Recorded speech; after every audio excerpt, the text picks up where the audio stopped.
podcast, c'est de faciliter l'abonnement, la souscription au podcast. Vous voyez, c'est écrit en gros, on appuie sur le bouton abonnement à iTunes, iTunes va se charger. On voit dans la colonne de droite que votre podcast, vous pouvez l'ajouter à iTunes si c'est iTunes. Si vous utilisez Noopod, vous pouvez l'ajouter à Noopod. Si vous utilisez NetVibes, vous pouvez l'ajouter à NetVibes, et ainsi de suite. D'accord.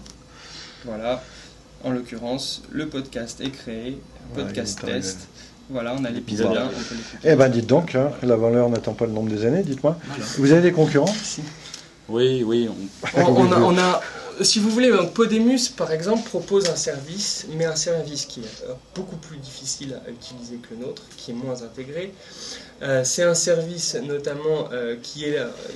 Ils n'ont pas créé leur logiciel à 100%. Ils ont repris des bases. Par exemple, ils ont repris un blog qui s'appelle WordPress. Ils y ont adjoint un script pour uploader des fichiers.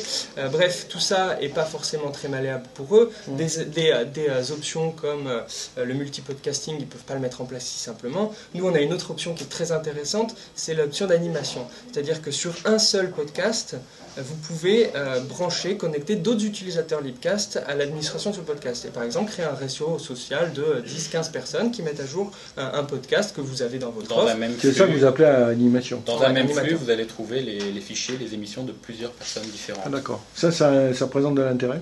Oui, toujours pour l'entreprise, par exemple, de marketing interactif ou de communication sur Internet, qui vend des podcasts à ses clients. Elle garde l'administration de ces podcasts, mais elle donne un accès à ses clients direct à leur podcast. Voilà. Okay. Alors, dernière question pour vous, là, qui est John. Le Web 2.0, c'est quoi? Le Web 2.0, c'est une nouvelle façon de voir la diffusion de contenu. C'est-à-dire qu'à une certaine époque, la diffusion de contenu sur Internet, c'était strictement réservé à ceux qui manipulaient la programmation, le web, l'Internet, son fonctionnement. Aujourd'hui, n'importe qui, sans aucune connaissance, peut se connecter à Internet, créer un blog, mettre à disposition des internautes des vidéos, des fichiers audio. C'est simple. Il n'y a rien besoin de connaître, c'est abordable et c'est réellement un web alternatif très très efficace qui fait peur à certaines industries. Alors justement, c'est quoi l'avenir pour vous? Les industriels, les éditeurs traditionnels, c'est quoi leur avenir? Pour ce qui est du podcasting, vous en savez quelque chose du très haut débit, mais je pense qu'on a déjà, avec notre bon codec de compression, on peut avoir des émissions de bonne qualité.